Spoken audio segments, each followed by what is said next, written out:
Next, with a voluntary sector perspective, is Colin Hampton. Colin is coordinator of the Derbyshire Unemployed Workers Centre. So again, a slightly different slant on universal credit. And now for something completely different. The Derbyshire Unemployed Workers Centres has been, for many years, a refuge for people who used to work for the Department of Work and Pensions. We've got many people who we talk of as being gamekeepers turned poachers. One of those people, named Bob Pemberton, he came to work for us at the turn of the century. He once told me that when he was working for the Department of Work and Pensions, when they implemented a policy, or they were piloting a policy, and they were getting the results and the feedback, people in the business there turned around and said to each other, this policy is doomed to success. And when I listened to the presentation this morning, or the presentations this morning, saying what universal credit was supposed to do, and then listened to the results of looking at the first 90 people who'd been through it, I thought about Bob's words that universal credit is doomed to success. Now, the voluntary sector and the advice sector in Derbyshire, the local authorities throughout Derbyshire, and particularly in the northeast of the county, should be proud of the advice sector. The CABs, the Derbyshire Law Centre, the Unemployed Workers Centre, and the wider support network. And they should be proud of that, but we know that there are going to be problems with cuts in the future years. We know that we're not going to be completely out of that issue. And so the problems then become the problems of how to deal with the capacity of the issues that we face in an environment of cuts. Because universal credit was lauded, and I think we can all respect that people wanted to see simplification of the benefit system. But simplification of the benefit system doesn't necessarily lead to simplification in the advice world, because with universal credit, as we heard this morning, there are so many questions that people are going to come in with. What if this happens? What if that happens? The advice centres are going to actually see an increase in the people coming to see them, or rather than the reverse. And so the simplification of the system is not going to make life any simpler for us. If they wanted to simplify the system, they could have, of course, implemented a citizen's income and done away with a lot of these issues. And that would have also perhaps got out of this idea that it's okay for people to live in poverty.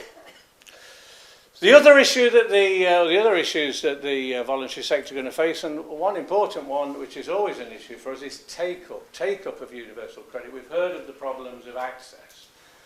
We've also got the problems that people are afraid of the system. The increased policing that takes place down at the job centre means that people avoid going there, and people avoid interfacing wherever they can, even to their financial detriment. We saw this week results from the DWP, who released figures for a couple of years ago where 1 in 3 pensioners don't claim pension credit.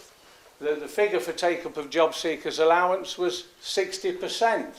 So whenever you have a change of system as well, there is going to be increasing problems. And so the advice sector, as well as dealing with all the problems of advice, are also going to have to try and deal with the problems of take-up. And that is going to require a lot of outreach work, a lot of work out there in the community, trying to help and support people through the process. The other problems for the voluntary sector I see are going to be the problems of the voluntary sector chasing funding in an environment of cuts. And that funding often is going to be geared towards issues that we may not want to get involved in. And our organisation certainly doesn't want to get involved in training people to be poor.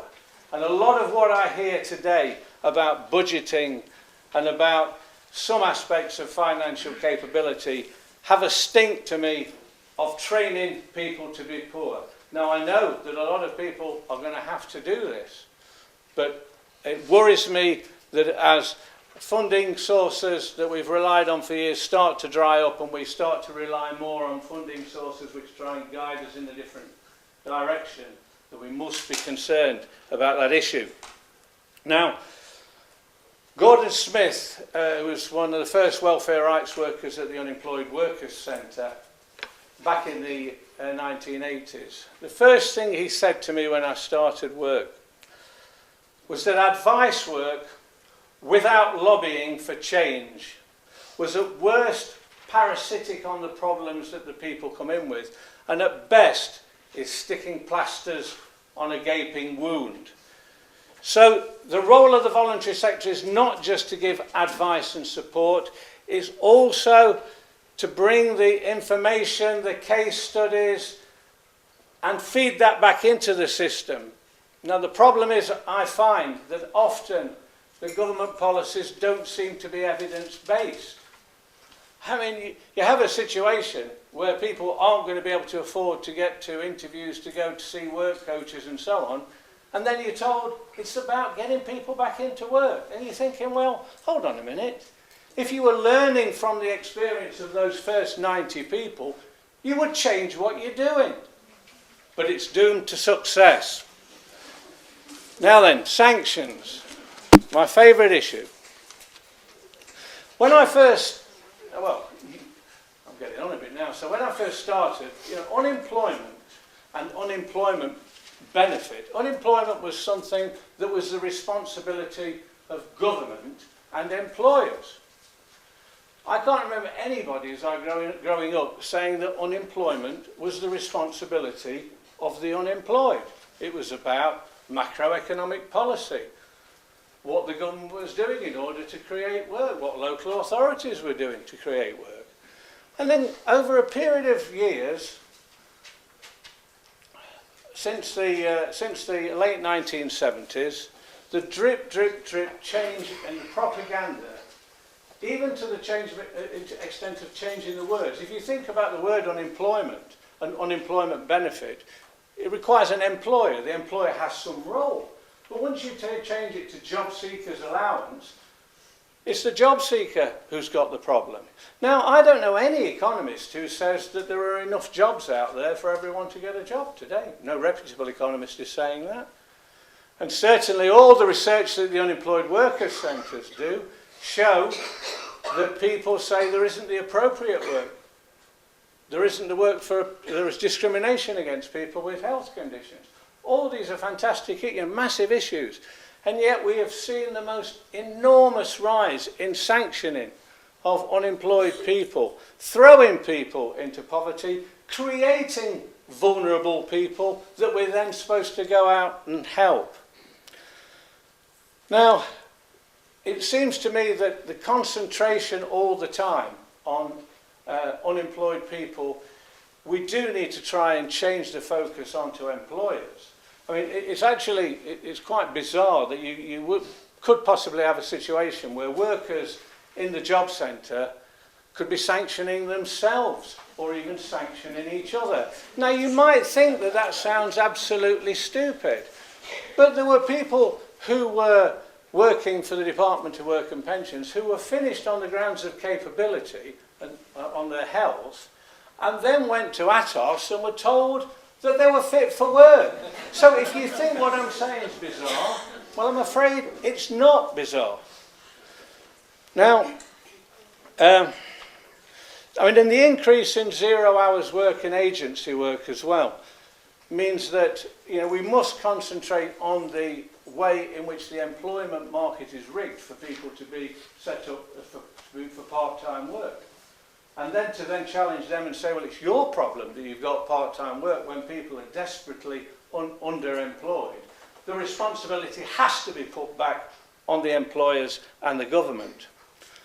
Now, I congratulate FAD on this conference. I think it's been absolutely fantastic, and it's been really interesting and great contributions, both from the speakers and from the floor. And I also congratulate FAD for the work that they have done on sanctions and the fact that they're actually doing the research on the effect of sanctions throughout Derbyshire.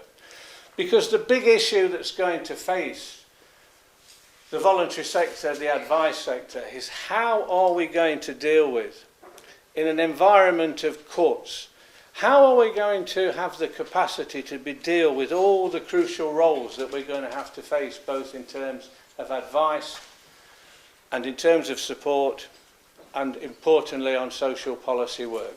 Thank you very much.